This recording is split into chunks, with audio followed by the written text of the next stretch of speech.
ओम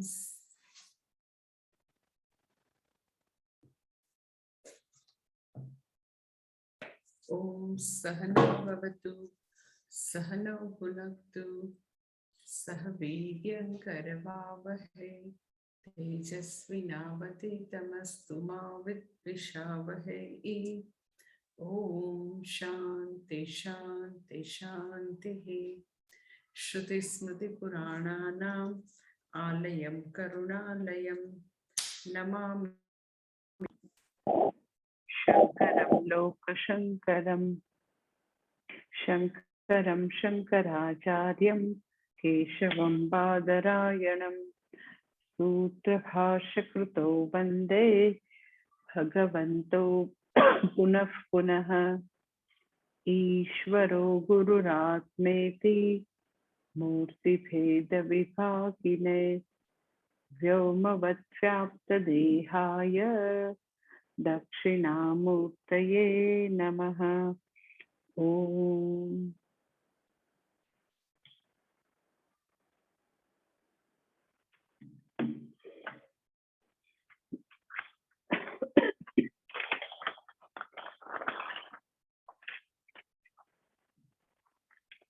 सर्ववेदांत सिद्धांत गोचरं तमगोचरं गोविंदं परमानंदं सद्गुरुं प्रणतोऽस्म्यहम्।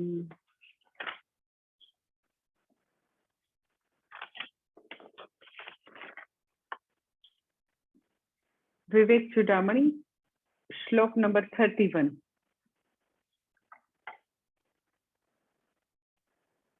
अव्यक्त नाम्नी परमेश शक्तिः अनाद्य विद्या त्रिगुणात्मिका परा कार्यानुमेया सुधियैव माया यया जगत् सर्वमिदं प्रसूयते। कैसे अव्यक्त नामनी परमेश शक्ति।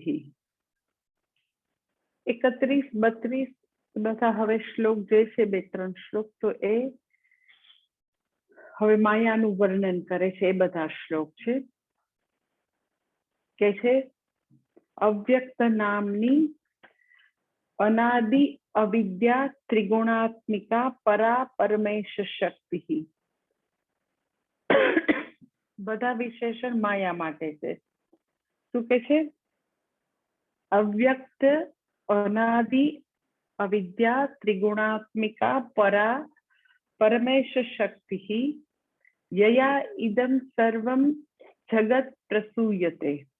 आटलू माया माटे के छे आ माया केवी छे तो के अव्यक्त नामनी अव्यक्त नाम वाली अनादि अविद्या माया जे छे अव्यक्त नामनी छे, अनादि अविद्या छे, पाछी सत्व रजस तमस एवा 3 गुणवाળી છે। परा परमेश शक्ति ए परमेश्वरनी परम शक्ति છે। અને આગળ કહે છે यया इदम जगत जगत प्रसूयते, જેનાથી આ આખું જગત આવ્યું છે, જેનાથી આખું જગત ઉત્પન્ન થયું છે। અને પછી છેલ્લી લાઈન માટે છે સુધિયા કાર્યાનુમેયા એવ માયા। સુધિયા એટલે વિવેકી વ્યક્તિ, બુદ્ધિમાન વ્યક્તિ જે છે એ આ માયાને એના કાર્યથી ઓળખે છે, કાર્ય દ્વારા એનું અનુમાન કરે છે। આખું ભાષાંતર એવી રીતે થશે કે आ माया जे छे अव्यक्त नामनी अनादि अविद्या छे, परमेश्वरनी परम शक्ति छे, जेनाथी समग्र जगत समग्र ब्रह्मांड उत्पन्न थयुं छे। अने सुधियाहा एटले एवा विवेकी व्यक्तिओ, बुद्धिमान लोको आ मायाने जगत द्वारा ए एनु अनुमान करे छे, कार्य द्वारा તો કે એનું અનુમાન કરે છે, જગતરૂપી કાર્ય દ્વારા એનું અનુમાન કરે. તો અહીંયા આગળ 31મા શ્લોકમાં 32મા શ્લોકમાં હવે બધું માયાનું વર્ણન શરૂ થાય છે. તો આપણને સવાલ થાય કે આપણે તો બ્રહ્મ તત્વ જાણવા નીકળ્યા છીએ, માયાની વાત શા માટે આવે વચ્ચે? મને તો ભગવત તત્વ શું છે એ જાણવું છે. હુંનું તત્વ, મારું સ્વરૂપ શું છે એ મને જાણવું છે. તો આમાં માયાની ક્યાંથી પાછી બધી અહીંયા આગળ આદિ શંકરાચાર્યજી વાત કરવા માંડ્યા. તો માયાની વાત એટલા માટે શરૂ થાય છે કે અગર મને હુંનું તત્વ જાણવું છે, ભગવાનનું તત્વ જાણવું છે, તો જગતને જાણ્યા વિના એ જાણી નહીં શકાય, એ અધૂરું રહેશે. એ વસ્તુ જે છે યથાર્થ રૂપે એનું જ્ઞાન નહીં થાય. એટલે જીવ, જગદીશ, જગત ત્રણેય તો જાણવું જ પડે. ખાલી મને હુંનું તત્વ જાણવું છે, ભગવાનનું તત્વ જાણવું એટલાથી વાત પૂરી નહીં થાય. કારણ કે એઝ એ ઇન્ડિવિજ્યુઅલ બી મારે સતત તો કે આ જ જગત સાથે સતત રિલેટ કરવાનું છે. આ જગત સાથે જ તો કે દરેકે દરેક વ્યક્તિને પોતાની ઈચ્છા હોય કે ન ઈચ્છા હોય, સતત એને એની સાથે રિલેટ કરતા રહેવાનું છે. તો જગત શું છે એ તો જાણવું પડે. હવે જગત શું છે, જગત કેવી રીતે આવ્યું, જગત જે છે એનું કારણ શું છે, એ અગર કોઈ વ્યક્તિ જેવું તમે જગત વિશે જાણવાનું શરૂ કરો કે જગતનું કારણ શું છે, જગત ક્યાંથી આવ્યું. કારણ કે જેવું જગત વિશે વિચારીએ તો હ્યુમન માઇન્ડ એવું છે કે હંમેશા એને બધી વસ્તુના કારણો બહુ શોધવા હોય. જે બી જોવે તો એને એ કારણ શોધવું હોય, જેને કોઝ હન્ટિંગ ઇન્ટેલેક્ટ કહે. એટલે મનુષ્યનું મન જે છે એ બધી જગ્યાએ કારણો શોધવા હોય.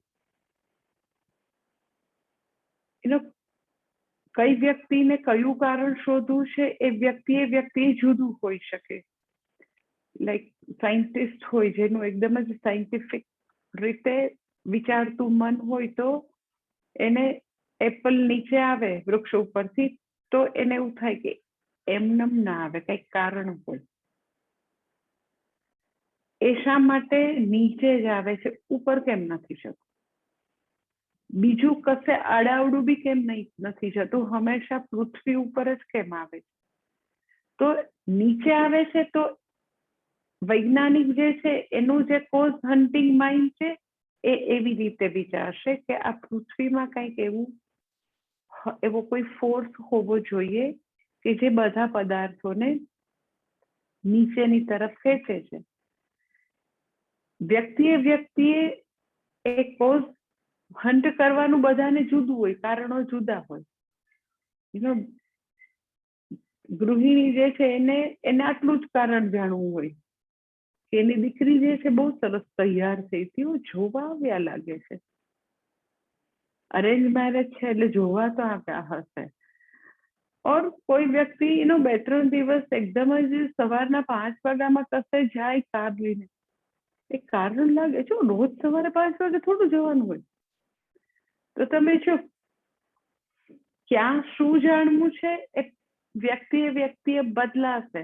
પણ તમે જો આવું માઇન્ડ છે, cause hunting mind, every time આનું શું કારણ, આ કેવી રીતે થયું? તો જ્યારે જગત વિશે વિચારવાનું આવે તો બી એ જ કોઝ હન્ટિંગ માઇન્ડ છે કે કયું કારણ છે, જગત કેવી રીતે અસ્તિત્વમાં આવ્યું. પછી બધા વૈજ્ઞાનિકો ને બધા લોકો ને જે બધા હોય પોતાની રીતે થિયરી લઈ આવે. It is not proven thing, big bang theory.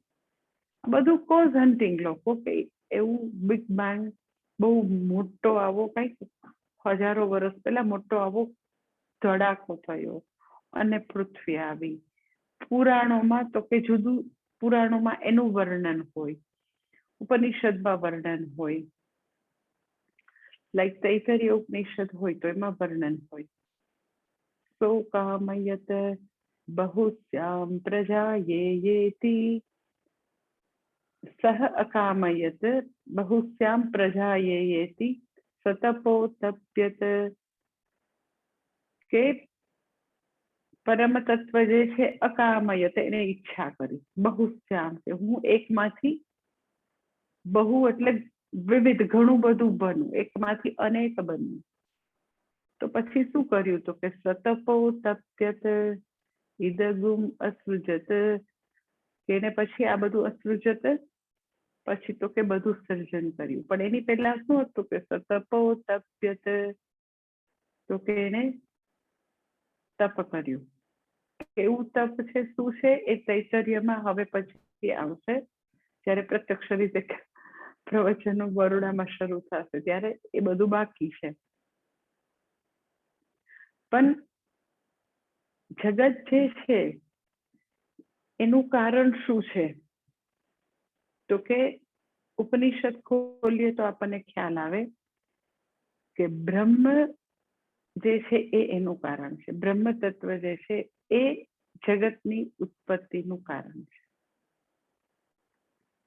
હવે એમાં એકદમ ક્લિયરલી છે કે સતપોતપ્યત સહ અકામયત, પછી તો કે એને અસૃજત, અને પછી આગળ આવે અભવત અપી, એને સર્જન બી કર્યું અભવત એટલે પોતે જ સર્જન રૂપ બની ગયા.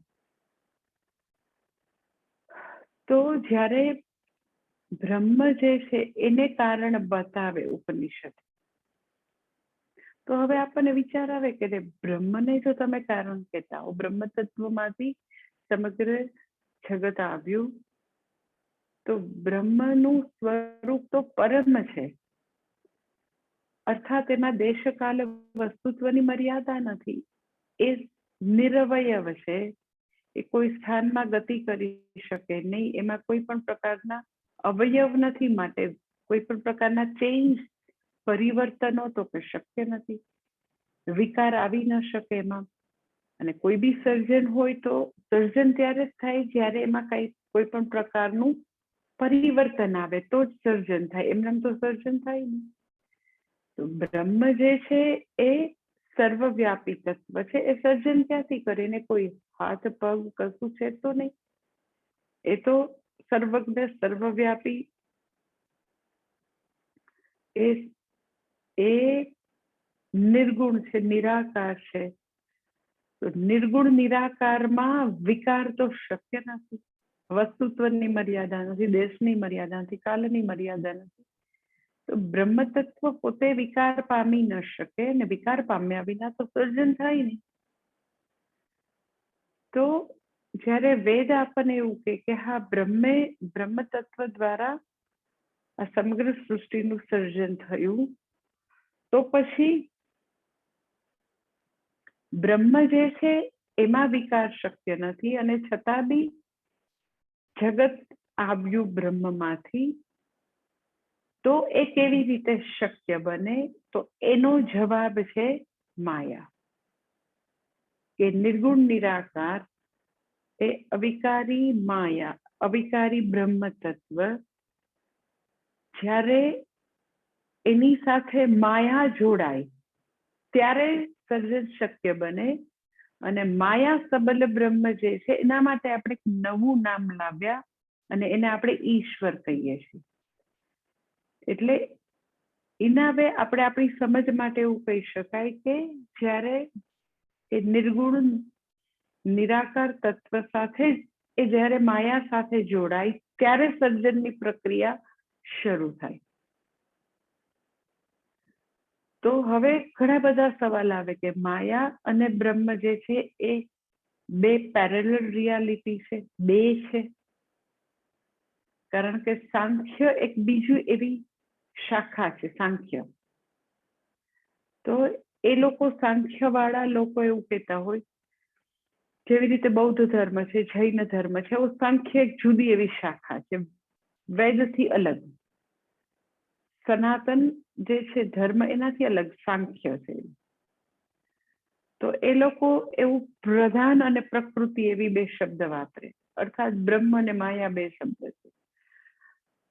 અને એનું કહેવાનું એવું છે એ લોકોનું, જે બિલકુલ જે સત્ય છે એનાથી તદ્દન વિરુદ્ધ વાત કરતા હોય. તો જો તમારી ખ્યાલ માટે કે માયા જે છે એ ઇન્ડિપેન્ડન્ટ એવી એન્ટિટી છે, બ્રહ્મથી ઇન્ડિપેન્ડન્ટ.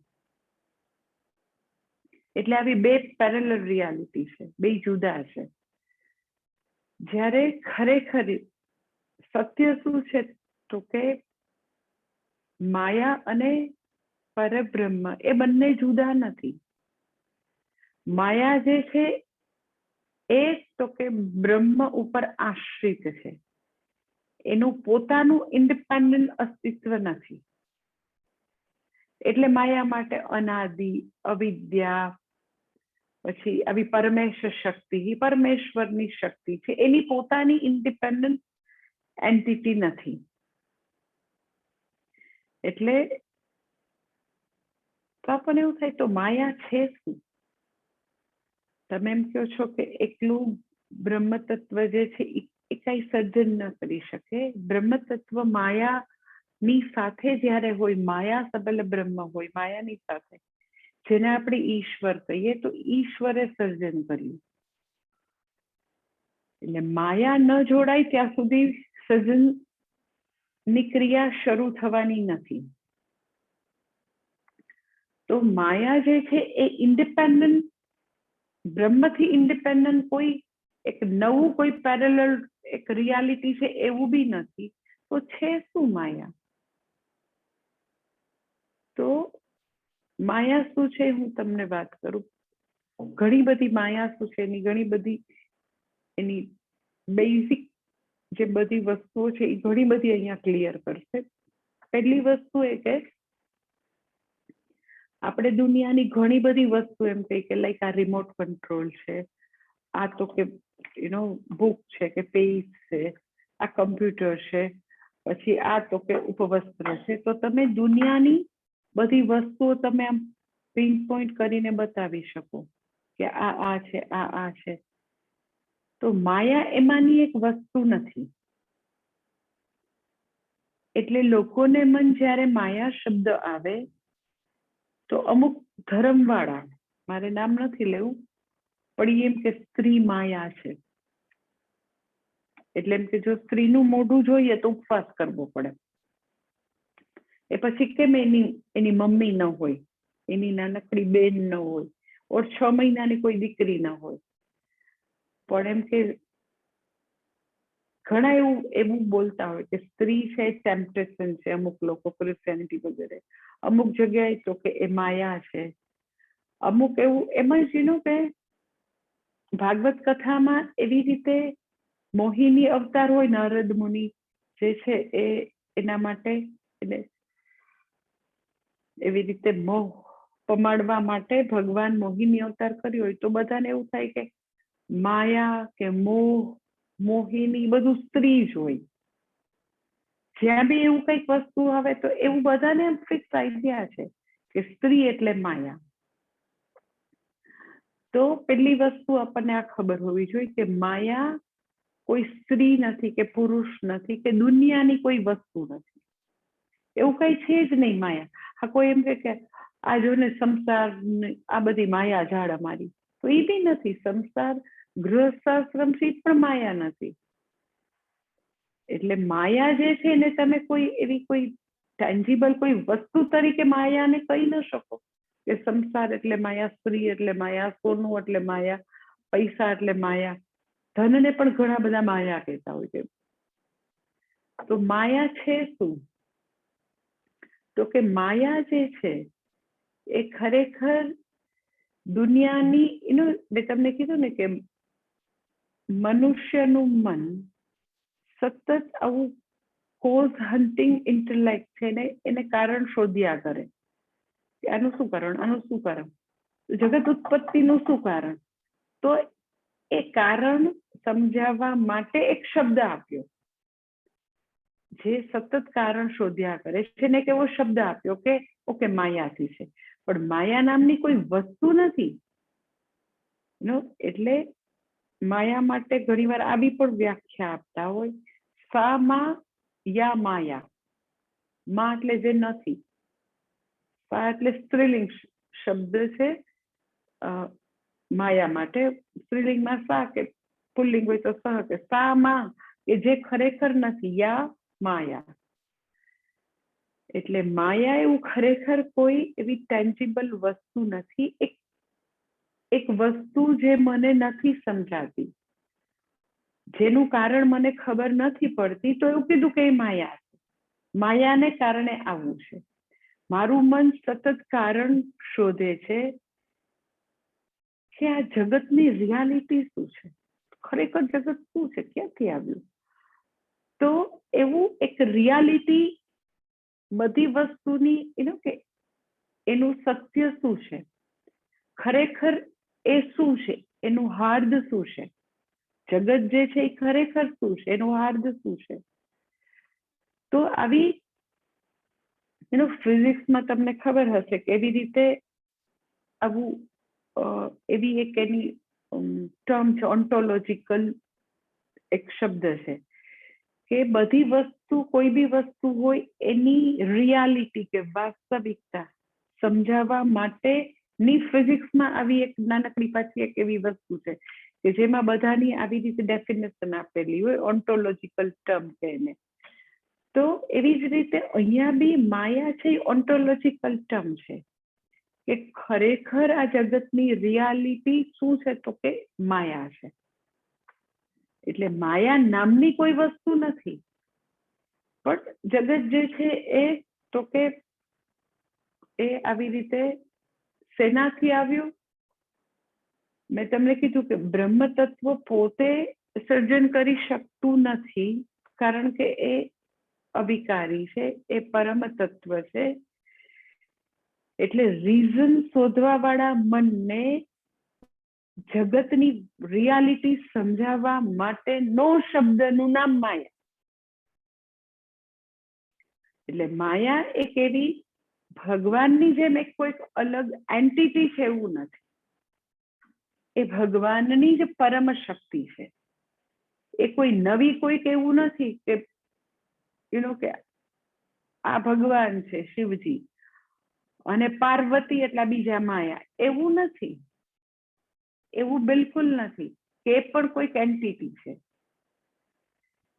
ખાલી ને ખાલી આપણું મન કારણ શોધે છે કે જગત હકીકતે શું છે. તો હકીકતે આવ્યું ક્યાંથી, એ શું છે, એનું કારણ શોધવા વાળા મનને એક એવી ટર્મ આપી કે એ માયાને કારણે આપ્યું છે. ઇટ્સ લાઈક કે બાળક જે છે એને તમે એવા કોઈ જાદુના શોમાં લઈ જાવ અને એને નથી સમજાતું કે આવી રીતે આ ખાલી કોરા પેપરને 500ની ને 1000ની નોટ કેવી રીતે કરી દીધી, તો તમે એને એટલું બધા એ પ્રશ્નો પૂછે, એની સમજવાની બહુ બધું સમજવાની એટલી કેપેસિટી ન હોય, તો તમે એમ મેજિક છે, હવે જાદુ છે, હવે પણ મમ્મી કેવી રીતે કોરા પેપરમાંથી 1000ની નોટ થઈ જાય, તો આપણે ઘરે બનાવીએ. તો શું તમને વારે વારે એ જેટલા બી ત્યાં જાદુના ખેલ પેલો બતાવે, તો એવરી ટાઈમ તમને એ પૂછે કે પણ એના હાથમાં તો કઈ નહોતું, તો ગુલાબનું ફૂલ કઈથી આવી ગયું. તો તમે દરેક વખતે એને એમ જ કે અરે પણ એ જાદુ છે, એ મેજિક છે. તો મેજિક કોઈ વ્યક્તિ નથી, કોઈ વસ્તુ નથી, એ એવી રીતે જે એક ફિનોમિના છે, એ જે આપણને કારણ શોધ્યા કરીએ છીએ એને માટેનો એક શબ્દ આપ્યો કે રિયાલિટીમાં કોઈ ગુલાબ આવતું નથી, કોઈ 1000 કે 500ની નોટ જો બનતી હોય તો એ થોડો ને જાદુના ખેલ વિચારો કરવા આવે. તો એ રિયાલિટીમાં કોઈ 500 કે 1000 નથી. એટલે અત્યારે જે ઘટના બની રહી છે એની વાસ્તવિકતા શું છે, એ ખરેખર શું છે, એ સમજાવવા માટે એક નવો શબ્દ આપ્યો, મેજિક, જાદુ એવું આપ્યો. એટલે આખી ઘટનાની રિયાલિટી શું છે, ફેક્ટ શું છે, તો કે ના, આ ફેક્ટમાં કોઈ ખરેખર કઈ નથી, તો ખાલી જાદુ જ છે. એવી જ રીતે અહીંયા આગળ તો કે આવી રીતે જગત માટે, જગત કેવી રીતે આવ્યું, આવું કેવી રીતે બની શકે, નિર્વિકારમાંથી વિકારી જગત કેવી રીતે આવી શકે, જે ગુણાતીત છે, જેનામાં કોઈ ગુણ નથી, એમાંથી સત્વ રજસ તમસ ગુણ વાળી આ આખું જગત કેવી રીતે આવી શકે. પોતે તો કે એમનેમ હોવા છતાં બધી જગ્યાએ તો એવું હોય કે જયારે સર્જન થાય તો જે ઉપાદાન કારણ જેમાંથી સર્જન થાય એ તો વપરાઈ જાય, પણ આ તો એમનેમ જ પોતે અકબંધ છે છતાં સમગ્ર જગત આવી ગયું. એવું તો કેવી રીતે થયું? લાઈક પેલો જાદુગર જે છે એ તો કે એમ જ એના હાથ ને પગ ને બધું અકબંધ છતાં ગુલાબનું ફૂલ એના હાથમાંથી આવી ગયું. એના હાથમાં તો કશું નથી થયું. કે જ્યારે બી સર્જન થાય તો જે મટીરિયલ કોર્સ હોય, મટીરિયલ હોય, કંઈક તો ખાલી થાય ને. તો એવરી ટાઈમ જ્યારે બી આપણે જગતને અનુભવ કરીએ, જગતનું નિરીક્ષણ કરીએ, તો દરેક વખતે જે પરમેશ્વર છે, જે બ્રહ્મ તત્વનું વર્ણન છે, એનાથી તો જગત જુદું લાગે છે. તો આપણને તો એવું ખબર છે કે જેવા પ્રકારનું ઉપાદાન કારણ હોય, એમ કે જો સુવર્ણના અલંકાર હોય તો અલંકાર પણ કીડા હોય. તો જગત જે છે એ તો આવું વિકારી છે, 3 ગુણ વાળું છે, સતત નાશવાન છે, જ્યારે બ્રહ્મ તત્વમાં તો કે એમાંની એકઈ વસ્તુ નથી. એટલે કેટલા બધા સવાલો વ્યક્તિ જ્યારે જગતને જોવે તો બહુ બધા સવાલો થાય. તો એ બધા સવાલો માટે એક સરસ મજાનું નામ આપ્યું અને એ છે માયા. એટલે માયા નામની કોઈ ખરેખર વસ્તુ નથી. ઈશેના જેવું છે ને, સ્વામીજી ઘણી વાર વાર્તા એક કહેતા હોય, ઘણા મહાત્મા આ વાર્તા કહેતા હોય છે માયા માટે, કે માયાનું કામકાજ કેવું છે. કે કોઈક એક નગરમાં, નગર શહેર જે છે એનું ડેથ થયું, તો ખૂબ જ એની પાસે ધન હતું, અને બધા ધનના તો એવી રીતે એમણે એમના ખૂબ જ એવા વ્યવહાર કુશળ એના મિત્ર હતા, એને વાત કરેલી હતી કે મારું બધું ધન જે છે એ તમે મારા 3 દીકરાઓને આપજો. 3 દીકરા હતા એટલે 3 દીકરાઓને આપજો. અને બધું જ જેટલું ધન જે છે એ બધા ધન માટે કેવી રીતે વહેંચણી કરવી એ બધું લખેલું હતું, કે સૌથી મોટાને કેટલું આપવું, પછી વચ્ચેનાને કેટલું આપવું, સૌથી નાનાને કેટલું આપવું. એટલે બહુ બધી, એમ કે એની પાસે મિલકત હતી, હવેલી હતી ને સુવર્ણ હતું ને બહુ બધી જમીન ને ખેતર ને ગોમાતા ને બહુ બધું હતું, અને ખૂબ જ ધન હતું, તો સાથે હાથી પણ હતા. તો બધું જ ધન જે હતું એ બધું પેલા જે એમના મિત્ર હતા એને સરસ રીતે જેમ ભાગ કહેલા હતા એવી રીતે 3 દીકરાઓને વહેંચી દીધું. પછી છેલ્લે તો કે એની પાસે 17 હાથી હતા. તો 17 હાથીને પણ તો કે આવી રીતે એમના જે હતા કે પિતાજી એવું લખીને ગયા હતા કે 3 હાથી જે 3 દીકરા જે છે ને 17 હાથી આ ભાગથી વેચવાના, કે સૌથી મોટો છે એને તમે બરાબર અડધા હાથી આપજો, અને પછી વચ્ચેનો જે છે એને તો કે તમે 1/3 આપજો, અને સૌથી નાનાને 1/9 આપજો. એટલે પેલો જે માણસ હતો એનો મિત્ર ખૂબ જ એમ કે ડાપણ હતું, સમજદાર હતો, પણ હવે 17 હાથીના બરાબર અડધા ભાગ કેવી રીતે કરવા, 1/3 કેવી રીતે કરવું, 1/9 કેવી રીતે કરવું, એટલે બહુ જ બધું પતી ગયું, પણ હાથીનું કેમે કરીને એને સૂઝતું જ ન હતું કે હવે શું કરવું હાથીનું, આ તો ખરું કરીને ગયો મારો ફ્રેન્ડ. અને ખૂબ જ એ ચિંતિત હતા કે અરે આ બધું પતી ગયું, આ એક હવે પૂરું થાય તો મારી જવાબદારી પૂરી થાય. તો એ ચિંતામાં હતા ત્યાં એક મહાત્મા ત્યાંથી નીકળે છે કે કેમ એમ કે તમે આટલા બધા 3 દીકરાઓને તમે બધા કેમ ચિંતામાં છો? તો કે આવી રીતે મારે ભાગ પાડવાના છે, અને 17 તો થોડી ના અડધા થાય, થોડા 1/3 થાય કે 1/9 થાય. એટલે મહાત્મા જે છે એ પોતે હાથી ઉપર બેસીને જતા હતા, એટલે કે સારું, હું એક મારો હાથી આપી દઉં છું. એટલે કેટલા થયા? તો કે 18. તો કે સારું, મોટાને બોલાવીને કે અને બરાબર અડધા કીધા છે, એટલે 18 ના અડધા તું લઈને જતો રહે. એટલે પેલો જે છે એ 18 ના અડધા, એટલે એને કેટલા મળી ગયા? તો કે 9 મળી ગયા. એટલે તો એકદમ રાજી થઈને જતો રહ્યો. પછી પેલા વચ્ચેનો હતો એને બોલાવ્યો, એને 1/3 હતું, તો એને બી કીધું કે તું બી લઈ જા. એના ભાગે બી તો કે 1/3, એટલે 6 આવી ગયા. 18 નું 1/3 એટલે એ બી ખુશ ખુશ. પછી સૌથી નાનો જે છે ને એને 1/9 હતું, એટલે એને મળી ગયા 2. એટલે એનો 17 વેચી દીધા. મહાત્મા પોતાનો એક હાથી લઈને પાછા ચાલતી પકડી કે જય સિયારામ કરીને મહાત્મા થઈ જતા રહ્યા. તો ધીસ ઇઝ કોલ્ડ એક્ઝેક્ટલી માયા. કે કે એ જ્યારે વહેંચણી કરવી છે તો એ તત્વ જે છે એ આવે છે, અને પછી તો કે એ તત્વ જતું રહે છે. એને શાસ્ત્રમાં અધ્યારોપ અપવાદ ન્યાય કે અધ્યારોપ અપવાદ ન્યાય. અધ્યારોપ એટલે શું? તો કે હા, નથી સમજાતું તત્વ જગત કેવી રીતે આવ્યું, તો હાથી એડ કર્યો. નથી સમજાતું કેવી રીતે ભાગ પાડવા. બ્રહ્મ જે છે એ એના તો એનું જે સ્વરૂપનું વર્ણન છે એ અને જગત આવ્યું છે, કાંઈ બેયમાં કાંઈ જ સરખાપણું નથી. તદ્દન બંનેના જે બધા સ્વરૂપ જે છે, ગુણો, તો કે સાવ વિરુદ્ધ છે. સારું સારું નથી સમજાતું ને? અધ્યારોપ. માયા ઉમેરીને કે હવે જો તને કેવી રીતે જગત આવ્યું હવે સમજાય છે. એટલે જેવું માયા ઉમેરે એનો બ્રહ્મ તત્વ જે છે એ માયા સબલે બ્રહ્મ થઈ જાય, માયા સાથેની બ્રહ્મ થઈ જાય, એટલે ઈશ્વર થઈ જાય. તરત જ બધું સમજાવવા માંડ્યું કે હા, આવી રીતે જગત આવ્યું.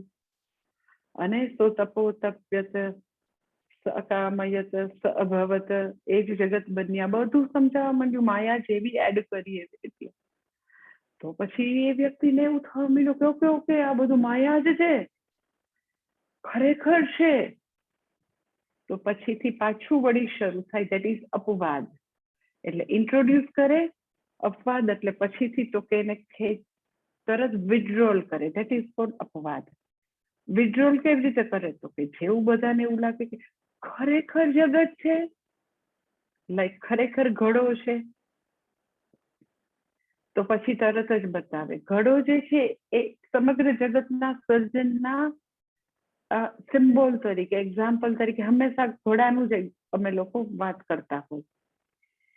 ઘડા સ્થાને સમગ્ર સર્જન છે. તો કે જેવું તમે જે સર્જન છે એનું જરાક એનાલિસિસ કરો, ઘડાને ઉપર નીચે અંદર બહાર બધે જુઓ, તો તમને ખ્યાલ આવે કે આ તો માટી સિવાય કઈ છે જ નહીં. માટીમાંથી આવ્યું, માટીમાં જશે, અત્યારે બી માટી. પછી આપણને એવું થાય કે એટલે તોય આપણે ઘોડો તો કહીએ છીએ ને, પાણી થોડું, માટી છે થોડું ને પાણી ભરવાનું, બરાબર છે. પ્રતીતિ સમયે, વ્યવહાર સમયે જરૂર છે. ખરેખર છે કે નહીં એવું જ એવું એનાલિસિસ કરવા માંડો તો ઘડા નામની વસ્તુ ક્યાં છે, ક્યાંય મળે જ નહીં આપણને. જયારે આપણે ઘડો બનાવ્યો ત્યારે માટીનું વજન કર્યું, ઘડો થઈ ગયા પછી માટીનું વજન કર્યું તો સમાન. સપોઝ પહેલા 500 ગ્રામ વજન હતું તો પછી બી 500 ગ્રામ. બિલકુલ કોઈ પણ પ્રકારનું તો કે એમાં વજનમાં કોઈ પણ પ્રકારનું વેઇટલેસ સ્પોર્ટ તમે એવું કહી શકો. તો સબસ્ટન્સ એનું જે તત્વ છે એ તો ક્યાંય આવ્યું બી નથી, ગયું બી નથી, અને તો બી તમે એમ કહો કે માયા, અરે ઘડો છે. એટલે ઘડો જે છે એને છે તરીકે બી તમે નથી પ્રસ્થાપિત કરી શકતા, નથી તરીકે રિજેક્ટ બી નથી કરી શકતા, છે તરીકે સિદ્ધ નથી થતું, નથી તરીકે રિજેક્ટ નથી થતું. છે શું? પણ માયા. એટલે ખરેખર તમે પૂછો તો ઘડા નામની વસ્તુ નથી, અને પાછું બિલકુલ નથી એવી રીતે આપણે રિજેક્ટ બી નથી કરી શકતા. એટલે in other word you can say કે એના તત્વનું જ્યારે આપણે ખોજ કરીએ કે ખરેખર ઘડાનું તત્વ શું છે, તો ઘડા નામની વસ્તુ અદ્રશ્ય થઈ જાય છે. વાચા રંભણમ હિ વિકારો નામધેય, ખાલી વાણી ઉપર તો કે એ નામ ઘડો એવું નામ અને એવો એક આકાર રહી જાય, એના પોતાના કોઈ અસ્તિત્વની કોઈ વસ્તુ છે જ નહીં, એને પોતાના પગ નથી, પોતાનું અસ્તિત્વ નથી. તો ધેટ ઇઝ કોલ્ડ અપવાદ. પહેલા કીધું કે ઘડો આવ્યો, માટીમાંથી ઘડો આવ્યો, ધેટ ઇઝ અધ્યારો. કારણ કે સતત એ ઘડા સાથે રિલેટ કરે છે, રોજ ત્યાં એની પાસે પાણી ભરે છે, પીવે છે, ત્યાં સતત એનું દર્શન થાય છે, એની યાર કામ કરે છે. પણ એટલે એનો સતત અનુભવ કરી રહી છે વ્યક્તિ, એટલે એને ઘડા માટે શરૂઆતમાં એવું કીધું કે હા ઘડા નામની વસ્તુ છે, અને એ ઘડો જે છે ને એ તો કે આવી રીતે આવ્યો, માટીમાંથી આવ્યો, માટીથી તો કે આવી રીતે ઘડાનું સર્જન થયું, અને ધેટ ઇઝ કોલ્ડ અધ્યારો. પછી જ્યારે ઘડો યથાર્થ રીતે શું છે, એનું સબસ્ટન્સ શું છે, એની ખોજ કરવાથી ઘડા નામની વસ્તુ નથી રહેતી, ધેટ ઇઝ કોલ્ડ અપવાદ. પહેલા એને એવી રીતે એ કોઝ હન્ટિંગ ઇન્ટેલેક્ટને શાંત પાડવા કીધું, ઓકે ઓકે છે ઘડો, ઓકે ઓકે જગત છે, અને બ્રહ્મમાંથી આવ્યું, ઓકે, અને માયા સબલ બ્રહ્મમાંથી આવ્યું. પછી અપવાદ એટલે શું, તો કે પછી એમ કે ક્યાં છે જગત, બતાવ. એમ કે ઘડો જે છે એની માટી સિવાય કોઈ સત્તા છે જ નહીં. એટલે સમગ્ર જગતની ભગવાન સિવાય, ઈશાવાસ્યમ ઇદગુમ સર્વ, ઈશ્વર સિવાય ખરેખર કઈ છે જ નહીં. જે છે એ તો કે જુજવે રૂપે અનંત ભાસે, આવા જુદા જુદા ખાલી રૂપ દેખાય છે. ખરેખર શું છે, અખિલ બ્રહ્માંડમાં એક તું શ્રી હરિ, અને જે બાકીનું બધા છે એ ખાલી નામ રૂપ છે. એટલે ભલે હજારો અલંકાર પડેલા છે, તો એ જુદા જુદા તમને નામરૂપ ભાસે છે. અંતે તો હેમનું હેમ હોય. પણ જ્યારે વ્યક્તિનું મન અલંકારો ઉપર આકૃષ્ટ છે, અલંકાર ક્યાંથી આવ્યા એવું પૂછ્યા કરે છે, તો એવું કે હા સોનામાંથી આવ્યા છે આ બધા. પણ આવ્યા પણ નથી અને ઘરેણા પણ નથી, આવવાનું પણ નથી, જવાનું પણ નથી, યુ નો. પણ જ્યારે પૂછ્યા કરે તો એને ટેમ્પરરી એના મનને શાંત કરવા આવી રીતે કીધું. એટલે ખરેખર ઘરેણા નામની કોઈ વસ્તુ આવેલી નથી. જે આવ્યું છે તો એમ કહો કે તમે એવું કહી શકો નામ અને રૂપ આવ્યા છે. તો નામ અને રૂપ જે છે એ કઈ આવતા નથી, કારણ કે નામ અને રૂપ એટલે શું, એનું ક્યાં એની કોઈ સત્તા છે, એનું કઈ હોવા પડવું છે? એ ખાલી ક્યાં છે, તો કે મારી જીભ ઉપર છે. એટલે માયા જે છે એ તો કે આવી રીતે અધ્યારોપવાદથી તમને ખ્યાલ આવે. એટલે ઇન શોર્ટ વ્યવહાર છે માટે માયા છે એવું સ્વીકારે છે. વ્યવહારને આપણે જ્યારે પ્રાધાન્ય આપીએ, વ્યવહારને વ્યક્તિ જોયા કરે તો નામ આપ્યું માયા. એટલા માટે નરસિંહ મહેતા એમ કે જાગીને જોવતો જગત દિશે નહીં. એટલે વ્યક્તિ જ્યારે નથી, એને અજ્ઞાન છે ને નથી ખ્યાલ આવી રહ્યો, તો એમ કે આ માયા છે. પણ જ્યારે વ્યક્તિ એમાંથી ઉપર ઉઠી જાય, જાગી જાય, તો પછી ખાલી નામ રૂપ છે, એને એનું સત્તા સ્ફૂર્તિ આપનારું ઈશ્વર તત્વ છે એ દેખાવા માંડશે.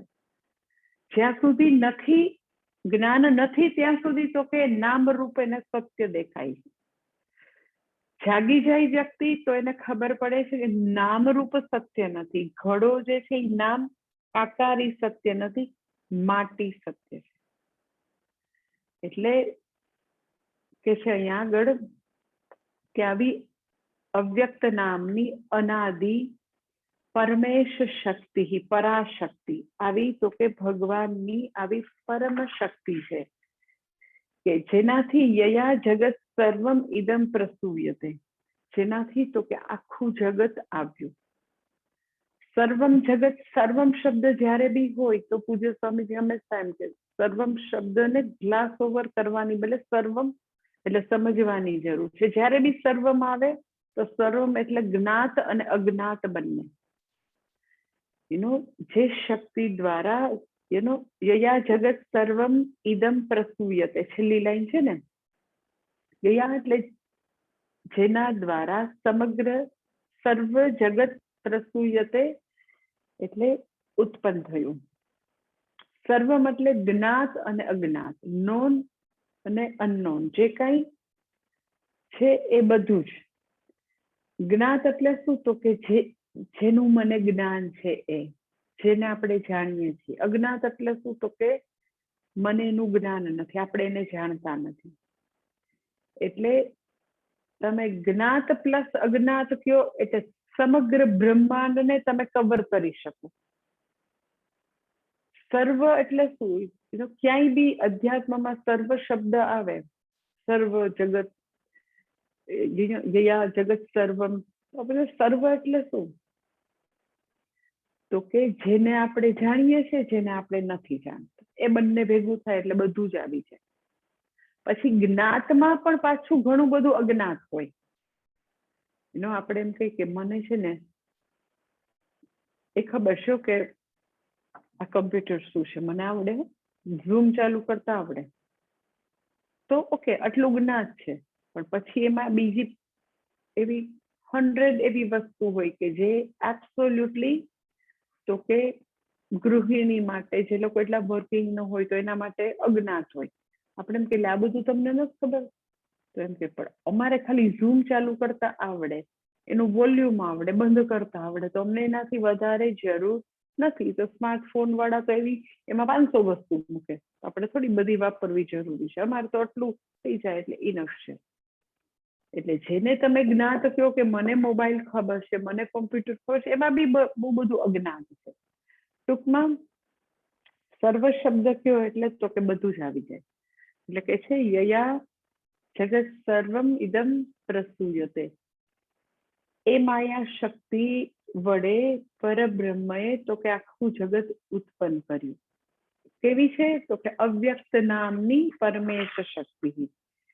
આજે માયા શક્તિ જે છે એ અવ્યક્ત છે. અવ્યક્ત એટલે શું, તો કે અનમેનિફેસ્ટ છે.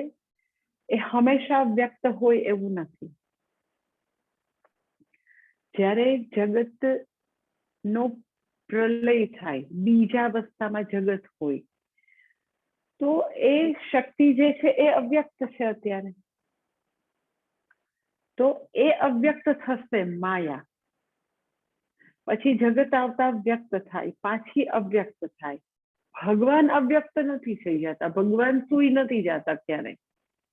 જે પરબ્રહ્મ છે, જે તત્વ છે, એ કદી અવ્યક્ત થઈ જશે અને પછી પાછું વ્યક્ત થશે, કારણ કે સમગ્ર જગતનો પ્રલય થયો એટલે બધું બીજા અવસ્થામાં છે. તો બધું બીજા અવસ્થામાં હોય, એ જાગતો બેઠો છે, એ કોઈ દી સુઈ નથી જતો. એટલે એ આપણને ખબર હોય કે માયા શક્તિ જે છે એ અવ્યક્તમાં ચાલી જશે જ્યારે સમગ્ર બ્રહ્માંડનો લય થાય, ત્યારે પ્રલય ટાઈમે. પણ નહીં કે પરમેશ્વર, ભગવાન જે છે એ સુઈ જતા નથી. ભગવાન સુઈ જાય તો કે બધું પૂરું થઈ જાય. કોઈ દિવસ ભગવાન ને એવા બધા પિક્ચર હોય, ઘણા એનું કે શિવજી હોય તો શિવજીને બાલ રૂપે શિવજી ના એવા બધા પિક્ચર લઈ આવે. ભગવાન તો કે શય્યામાં સુઈ ગયા. અરે સુઈ નથી ગયા, એને યોગ નિદ્રા કે. ભગવાન સુઈ નથી ગયા ક્યારેય. એટલે ભગવાન, આપણે જયારે આપણી સુષુપ્તિ જે છે એ પણ એવું કહી શકાય કે આપણે ત્યારે એટલો વખત તો કે વ્યક્ત નથી, આપણે બીજા અવસ્થામાં ટેમ્પરરી જતા રહ્યા છે, અવ્યક્ત અવસ્થામાં. પછી પાછા જાગ્રત અવસ્થામાં વ્યક્ત થાય.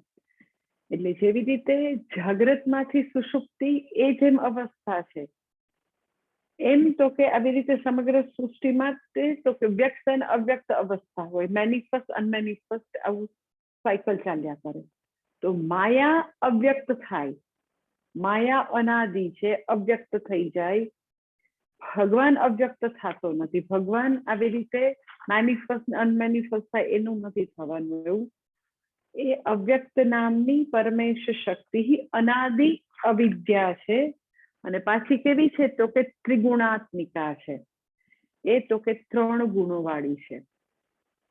અને આવા જ્ઞાન સંપન્ન લોકો, વિવેકી લોકો માયાને એના કાર્યથી જાણે છે.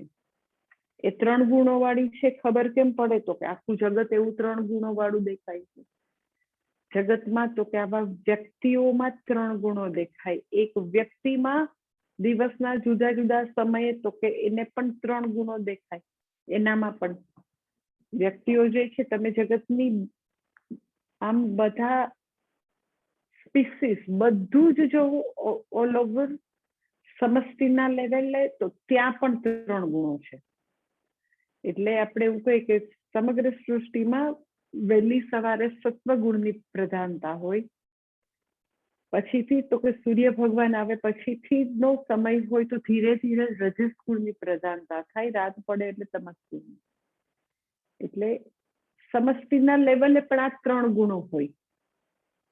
એટલે તમે જોજો કે ચોર હોય ને એ બધા 1 વાગે 2 વાગે 3 વાગે એવું ચોરી કરે, પણ કોઈ 4 વાગે ને 5 વાગે જનરલી કોઈ ખરાબ કામ કરનારા જનરલી ન હોય. એકવાર બ્રહ્મ મુહૂર્ત શરૂ થઈ જાય, સવારનો પહેલો પ્રહર શરૂ થઈ જાય તો જનરલી ન હોય.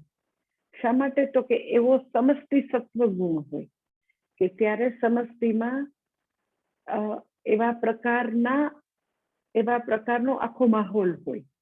તમે પક્ષીઓ જુઓ, વૃક્ષો જુઓ, બધી જગ્યાએ એક પ્રકારનો માહોલ હોય. કે પ્રાણીઓ હશે તો એની ખૂબ જ એક્ટિવિટી રજસ તો કે એવું દિવસ ચડે ત્યારે હશે. તમે ખાલી એમ બર્ડ્સ ને બી જુઓ તો એવી વહેલી સવારે તો કેમ ધીરે ધીરે એ બધા ઉઠતા હોય. એનિમલમાં પણ એવું હશે. તો સમગ્ર સૃષ્ટિમાં સમષ્ટિ લેવલે સત્વ રજસ તમસ ગુણ તમે માઇન્યુટલી જો તો તમને જોવા મળશે. જરાક બધું આપણે અવલોકન કરીએ તો ખ્યાલ આવે. અને દરેક માણસોમાં પણ તો કે સત્વ રજસ તમસ ગુણ છે. કે અમુક માણસો જે છે એ એના જીવનમાં ત્યાગ હોય, તપશ્ચર્યા હોય, વિદ્યા હોય, ભક્તિ હોય. અમુક લોકો તો કે એકદમ જ સેલ્ફિશ હોય, પોતાનું જ વિચારે, પોતાના કમ્ફર્ટ ઝોનમાં જ રહે. અને પોતાનો સ્વાર્થ હોય તો એને બધી ખબર પડે, બીજે ખબર પડે નહીં. અમુક લોકો તો કે પોતાનો સ્વાર્થ હોય તો બી બિલકુલ ખબર ન પડે. દેટ ઇઝ તામસિક. કે પોતાનો સ્વાર્થ બી ખબર ન પડે. ખૂબ જ આળસ, નિદ્રા, પ્રમાદ એ બધું પણ તમને જોવા મળે.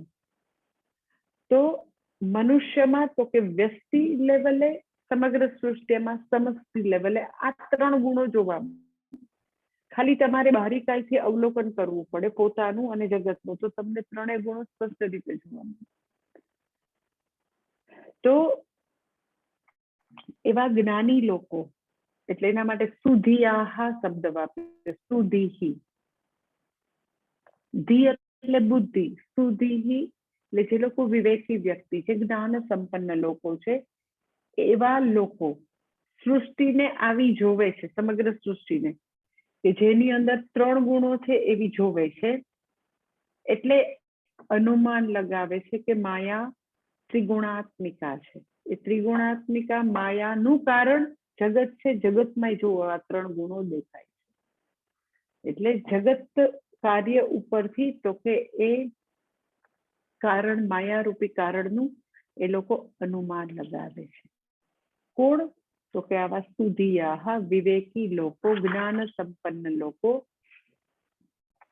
જ્યારે એવા વિવેકી લોકો જ્યારે જગતને ઓબ્ઝર્વ કરે છે અને એની ઉપરથી એ બધી વસ્તુનું અનુમાન લગાવે, તો એક બહુ જ ઇમ્પોર્ટન્ટ પોઈન્ટ અહીંયા પૂજ્ય સ્વામીજી કહે છે કે આપણે જ્યારે શાસ્ત્ર ભણીએ તો આપણી બુદ્ધિ શક્તિમાંથી જે તર્ક, જે લોજિક જે છે, લોજિકનો જે પાવર છે એનો જ્યારે ઉપયોગ કરીએ ત્યારે આપણે થોડી સાવધાની કરવાની જરૂર છે. શા માટે? તો કે બધી વસ્તુ મારા પોતાના તર્કથી સિદ્ધ નથી થતી. તર્ક જે છે એ ટૂલ છે, લોજિક જે છે એ ટૂલ છે, સાધન છે. તો એ સાધનથી તમે બધું સિદ્ધ ના કરી શકો. તર્ક જે છે એ શાસ્ત્ર નથી, શ્રુતિ નથી. સમજો, તર્ક જે છે એ એક એવી ફેકલ્ટી છે, એક એવું સાધન છે કે જેનો ઉપયોગ કરીને અમુક વસ્તુ તમે ડિરાઈવ કરી શકો. હવે અમુક લોકો કેવા હોય, તમને હું તર્કનું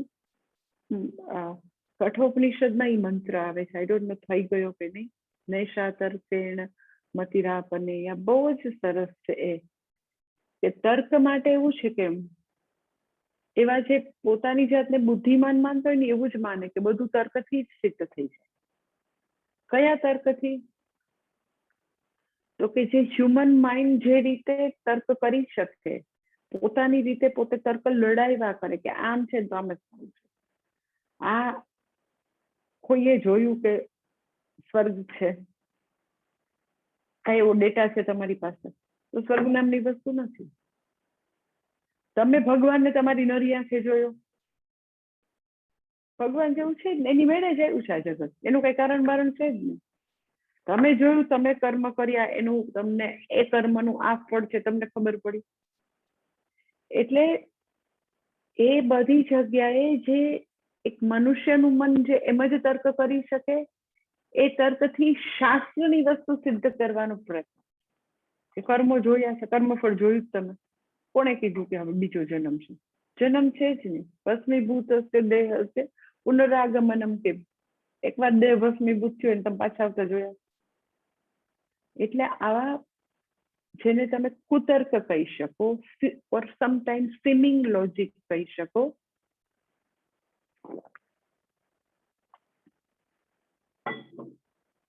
અનેક વસ્તુ પોતાની રીતે બધા તર્ક લડાવ્યા કરે, અનેક.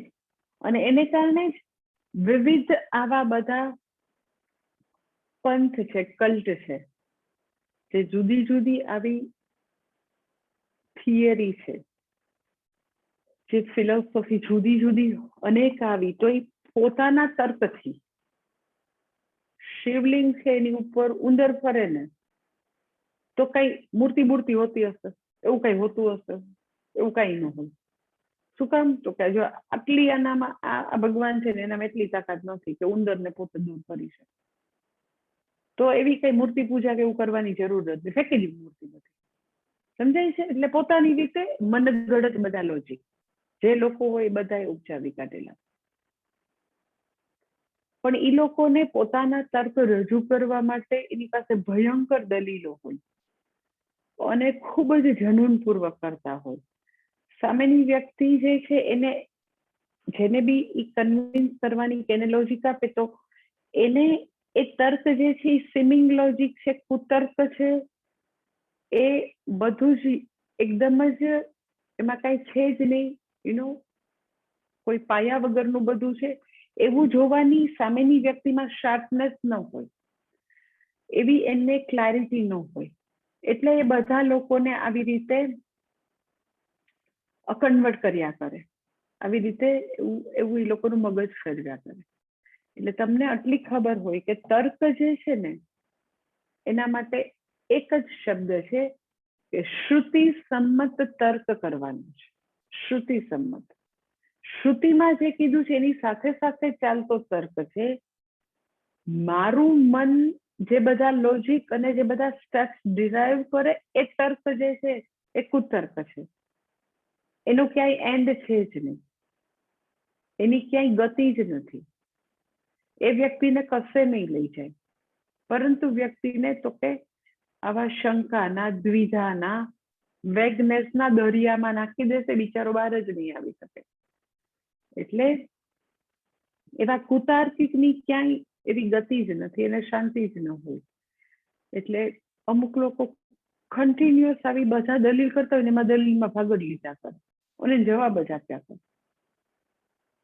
એટલે એવી વૃથા વાણી જે છે એ કોઈ દિવસ ન બોલાય. કારણ કે કેવું હોય કે સપોઝ કોઈ વ્યક્તિ ભારત દેશમાં છે માની લ્યો, અને ભારત દેશના કાયદા કાનૂનની ચર્ચા કરે છે માની લ્યો, પછી એના જે બધા જે બી શહેરના નાગરિકના બધા રૂલ્સ રેગ્યુલેશનની ચર્ચા કરતા હોય, તો એ ચર્ચા એ તર્કને બેઝ શું છે તો કે ભારતનું બંધારણ. તમે જ્યારે ચર્ચા કરો છો તો તમે આપણું ભારતના બંધારણને સામે રાખીને કરી શકો કે ભારતના બંધારણમાં તો એમ જ છે કે કોઈ પણ હિન્દુ જે છે એક જ પત્ની હોય, તો એની સામે રાખીને હાલો આપણે એનો જે કેસ છે એક્સ્ટ્રા મેરિટલનો એ પછી આપણે સોલ્વ કરીએ. પણ બંધારણ આ વસ્તુને ગુનો ગણે છે, કારણ કે આપણે હિન્દુ છીએ, આપણે આવી રીતે સ્ત્રીનું સન્માન એ આપણી પાયાની વસ્તુ છે.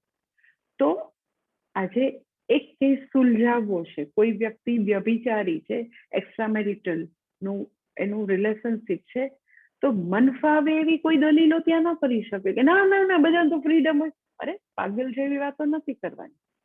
જ્યારે બી ચર્ચા કરીએ છીએ, કોઈને ન્યાય આપવાની વાત કરીએ છીએ, તો બંધારણને મૂકો સામે. બંધારણ શું કહે છે? તો એનું નામ તો કે વ્યક્તિને હવે બરાબર ખબર છે કે આ મારા માટે ભગવાન છે, અને એમ કરીને જ હું મારો સામાજિક આર્થિક વ્યવહાર બધો આવી જ રીતે કરી શકાશે બંધારણમાં લખ્યા મુજબ. એમ જ્યારે અધ્યાત્મની વાત આવે તો 4 વેદ જે છે એ પ્રમાણભૂત છે, પછી દલીલો થાય. પોતાને મન પડે એવી દલીલો ન થાય કે ઉંદર ફર્યો ને એટલે બસ ઉંદર ચાલે છે એટલે હવે આ જે છે નકામું છે, અવતાર હોય જ નહીં. અરે કોઈ વ્યક્તિનું મન જે છે એને જે દલીલો શું છે એ થોડી ના પ્રમાણ છે. એટલે બધાને તો ગમે ત્યારે ગમે તેવી વસ્તુ સૂઝતી હોય, કારણ કે એટલી જ એની અક્કલ હોય. પરંતુ વેદમાં છે કે હા અવતાર છે. કેન ઉપનિષદ જેવા કેન ઉપનિષદમાં છે કે ઉમાદેવી જે છે એનો અવતાર થાય છે અને ઇન્દ્રને તો કે બ્રહ્મ વિદ્યા આપે છે. એટલે અવતારની કથા તો બધે જ છે કે યક્ષનો અવતાર થયો, કૃષ્ણ અવતાર થયો, રામ અવતાર થયો. તો આપણી આખી સંસ્કૃતિમાંથી અવતાર કાઢી નાખો તો કાંઈ જ ના બચે. તો કે રામની મૂર્તિ નહીં કરવાની, કૃષ્ણની મૂર્તિ નહીં. શું કામ? તો કે મારું લોજિક એવું કે છે કે શિવલિંગ ઉપર ઉંદર ફર્યો ને એટલે બસ હવે એવું કઈ હોય જ નહીં.